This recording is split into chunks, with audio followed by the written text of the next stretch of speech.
بسم الله الرحمن الرحيم አሰላሙ አለይኩም ወራህመቱላሂ ወበረካቱ። ውድ የአዲስ አበባ ቻናል ተከታታዮች ዛሬ እስራኤልና ሚራጅ የተሰኘ አጠር ያለ ጽሑፍ ይዘንላችሁ መጥተናል። አብራችሁን ቆዩ። ሙስሊሞች በየዓመቱ አንድ ታላቅ ነብያዊ ክስተት ያሳልፋሉ። አላህ ሱብሓነሁ ወተዓላ በተከበረው ቁርአን ውስጥ ታሪካዊነቱን ዘግቧል። ከዛም አልፎ ክስተቱን የቁርአን ምዕራፍ መሰየሚያ አድርጎታል። ያ ክስተት የኢስራእና ሚዕራጅ ሌሊት በመባል ይታወቃል። 27ኛው የረጀብ ሌሊት ላይ ነበር ይህ ተአምራዊ ጉዞ የተደረገው። ኢስራእ ማለት በየብስ የተደረገ የየብስ ጉዞ ነው።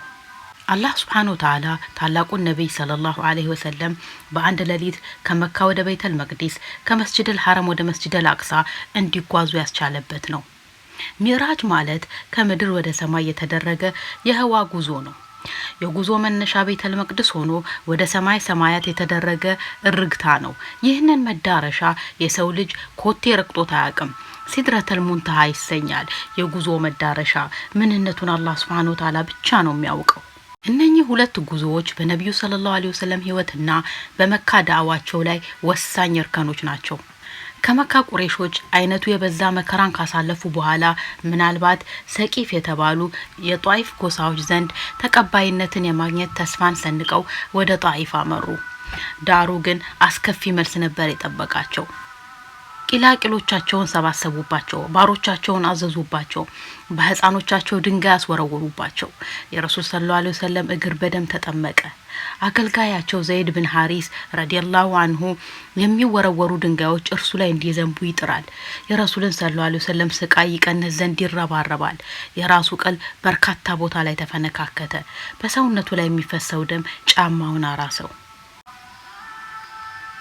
ረሱል ሰለላሁ ዐለይሂ ወሰለም እግራቸው በደም ተጠምቆ ከጧይፍ ወጡ። ከሚዘንብባቸው የድንጋይ ናዳ የበለጠ ልባቸውን ያደማው ይሰነዝሩባቸው የነበሩ የንቀትና የስድብ ቃላት ነበር። ለዚህም ነበር እንዲህ ብለው ዱዓ ማድረጋቸው። ጌታዬ ሆይ የኃይሌን መድከም የመላእክት ማነስና ሰዎች ዘንድ የደረሰብኝን ንቀት ላንተ አቤት እላለሁ። አንተ የአዛኞች ሁሉ አዛኝ፣ አንተ የደካሞች ጌታ፣ አንተ የኔ ጌታ ለማን ትተወኛለህ? ለሩቁ አጥቂ ትሰጠኝ ወይንም በጠላት እጅ ላይ ትጥለኝ። በኔ ላይ ተቆጥተህብኝ ካልሆነ በሚደርስብኝ ሁሉ ግድ የለኝም። ነገር ግን እኔን ደህና ማድረግህ ለኔ የሰፋ ነው። ጨለማዎችን ባበራው በአንተ ብርሃን የቅርቢቱም ይሁን የመጪውን ዓለም ያሳመረ በሆነው ያንተ ብርሃን እጠበቃለሁ። ቁጣ እንዳይወርድብኝ ወይም ጥላቻ እንዳይሰፍርብኝ። ይሄኔ አላህ ሱብሓነሁ ወተዓላ የተራራን መላኢካ ወደ ረሱል ሰለላሁ ዐለይሂ ወሰለም ላከ። ይሄኔ አላህ ሱብሓነሁ ወተዓላ የተራራን መላኢካ ወደ ረሱል ሰለላሁ ዐለይሂ ወሰለም ላከ። አንተ ሙሐመድ ሆይ ሁለቱን ተራራዎች በእነርሱ ላይ እንዳላተን ፍላጎትህ ከሆነ አደርገዋለሁ አላቸው። አዛኙ ነብይም ሰለላሁ ዐለይሂ ወሰለም ይህንን ተቃወሙ። እንዲህም አሉ፣ ከአብራካቸው እርሱን በብቸኝነት ያለማጋራት የሚያመልኩ ልጆችን አላህ ሱብሓነሁ ወተዓላ እንደሚያመጣ ተስፋ አደርጋለሁ አሉና ይህንን ዱዓ አስከተሉ። ጌታዬ ሆይ የሚሰሩትን አያውቁምና ወደ ትክክለኛው ጎዳና አምራቸው። ከዚህ ክስተት በኋላ ነበር የኢስራእና ሚራጅ ጉዞ እውን የሆነው። የደረሰባቸውን መከራ ይረሱ፣ ስቃያቸውን ያስታግሱ ዘንድ ይህ ተአምራዊ ጉዞ ሆነ። የምድር ቤት ሰዎች እንደማይቀበሉ ሊነግሩህ በድንጋይ ቢወግሩህ የሰማዩ ቤት አቀባበል ከፍ ያለ ነው እንደማለት ነው። እነኚህ ሰዎች ሀገራቸውን ቢከለክሉ ታላቁ አላህ ሱብሓነሁ ወተዓላ ያስተናግድሃል፣ አንቢያዎች ይከተሉሃል፣ ኢማማቸውም ትሆናለህ የሚል መልእክት ነበረው። ይህ በእርግጥም ለደረሰባቸው መከራ ማካካሻና አላህ ዘንድ ያላቸውን ልቅና መጨመሪያ ነበር። በተጨማሪም ከሂጅራ በኋላ ላለው ወሳኝ እርከን እያዘጋጃቸው ነበር። ከሂጅራ በኋላ የዳዕዋ ህይወቱ ከባድ የትጥቅ ትግልንም ያካተተ ነበርና አረቦቹ በሙሉ በረሱል ሰለላሁ ዐለይሂ ወሰለም ላይ አንድ ግንባር የሚፈጥሩበት ጊዜ ነው። የተለያዩ ተቀናቃኝ ግንባሮች አንድነት ፈጥረው የረሱልን ዳዕዋ ሊያጠፉ የሚነሱበት ወቅት ነው። አረቢያ ደሴት ያለው ባዕድ አምላኪዎች በአንድ በኩል፣ እሳት አምላኪ መጁሳዎች በሌላ በኩል አላህ ሱብሓነሁ ወተዓላ ያወረደውን መጽሐፍ በመለወጥና ቃል ኪዳን በማፍረስ የሚታወቁት ሸፍጠኛ አይሁዶችም በአንድ ግንባር ተሰልፈዋል። ኢንጂልን የለወጡና ተውሂድን ከጣዖታዊነት ጋር የቀላቀሉ ክርስቲያኖችም በሮማ ቤዛንታይን አዝማችነት አንድ ግንባር ናቸው። ታዲያ ለዚህ ትልቅ ትግል ረሱል ሰለላሁ ዐለይሂ ወሰለም መዘጋጀት ነበረባቸው። ዝግጅቱ እነዚህን ሁሉ ኃያላት በጽናት መጋፈጥ የሚያስችል መሆን ነበረበት። ረሱል ሰለላሁ ዐለይሂ ወሰለም እነኚህን ኃያላት በአናሳ ቁጥርና እዚህ ግባ በማይ ዝግጅት መጋፈጥ አይቀራቸውም። እናም አላህ ሱብሓነሁ ወተዓላ የምድርንም የሰማያትንም ተአምራት ያሳያቸው ዘንድ ፈለገ።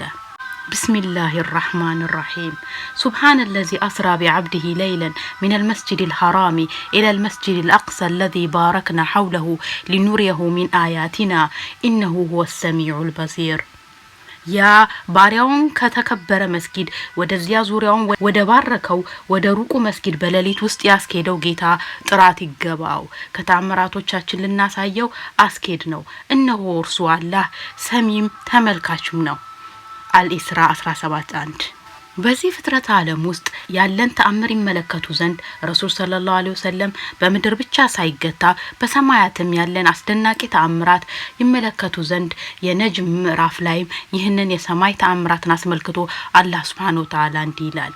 بسم الله الرحمن الرحيم ما زاغ البصر وما طغى ولقد رأى من آيات ربه الكبرى አይኑ ካየው አልተዘነበለም ወሰንም አላለፈም ከጌታው ተአምራቶች ታላላቆቹን በርግጥ አየ።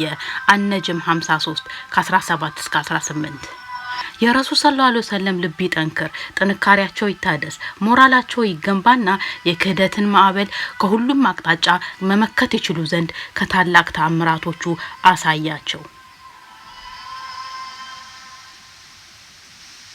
ኢስራና ሚራጅ ለረሱል ሰለላሁ ዐለይሂ ወሰለም ልቅና የተዘጋጀ ጉዞ ነበር።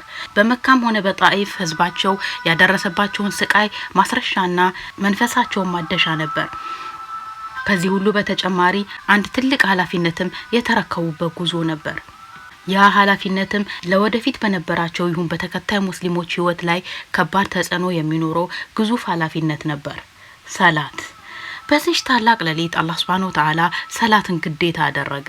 የአላህ ፍላጎቱ ነበር ወደ ሰዎች አምባሳደር የሆነውን ታላቅ ሰው መጥራት። ሙሐመድ ሰለላሁ ዐለይሂ ወሰለም በሌሊት ጉዞ ከተከበረው ከአላህ ሱብሓነሁ ወተዓላ ቤት መስጂደል ሐረም ወደ መስጂደል አቅሳ ከዛም ሰማይ ሰማያትን አቋርጠው ሲድረቱል ሙንተሃን ረገጡ። ይህ ጉዞ የኃላፊነቱን ክብደት ያሳያል። ሰላት ግዴታ ተደረገ። ሰላት በሙስሊም ግለሰብና ማህበረሰብ ዘንድ ሊኖረው የሚገባውን ትኩረትና ክብደት አመላካች ነበር። ይህቺ ስግደት ወይም ሰላት አንድ ባሪያ ከጌታው ጋር የሚገናኝበት ቀጠሮ ነች። ሰላት የተደነገገው 50 የሰላት ወቅቶች ሆኖ ነው። በወንድማቸው ነብዩላህ ሙሳ አለይሂ ሰላም ምክር እየተመላለሱ ወደ 5 ወቅት አስቀነሱት። የአላህ እዝነቱ ሰፊ ነውና በተግባር 5 በአጅር ግን 50 ሰላት ያክል ሆኑ። የተደነገጉት 5 ወቅት ሰላቶች በሌላ መልኩ አንድ ሰው ከአንድ ጉዞ መልስ ስጦታ ይዞ እንደሚመለሰው አዛኙም ነብይ ሰለላሁ ዐለይሂ ወሰለም ከዚህ ተአምራዊ ጉዞ መልስ ለኡመቶቻቸው ሰላትን ሀዲያ ይዘው መጡ። ሰላት ለሁሉም ሙስሊም ከረሱል ሰለላሁ ዐለይሂ ወሰለም የተከበረ ሀዲያ እንደማለት ነው።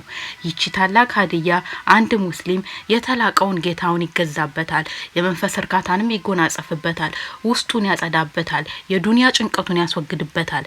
በእርግጥም ከርሷ አረፍትን ያገኛል፣ ስክነት ውስጥ ይሆናል። ሰላትን ስናስብ ምን ጊዜ መስጂደል አቅሳ እናስታውሳለን። ያ የመጀመሪያው ሙስሊሞች ቂብላ ነው። ረሱል ሰለላሁ ዐለይሂ ወሰለም ከተላኩ ጀምሮ ለ3 አመታት ወደሱ ዞረው ሰግደዋል።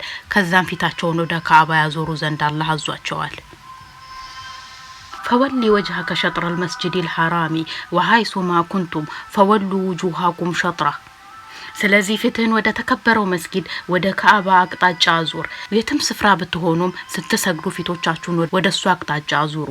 አልበቀራ 244 ውድ አድማጮቻችን የዛሬው ፕሮግራም ይህን ይመስል ነበር። ቀጣዩን ክፍል በነገው ዕለት ይዘን የምንመጣ ይሆናል። እስከዛው ያራህማን ሰላም ከናንተ ጋር ይሁን።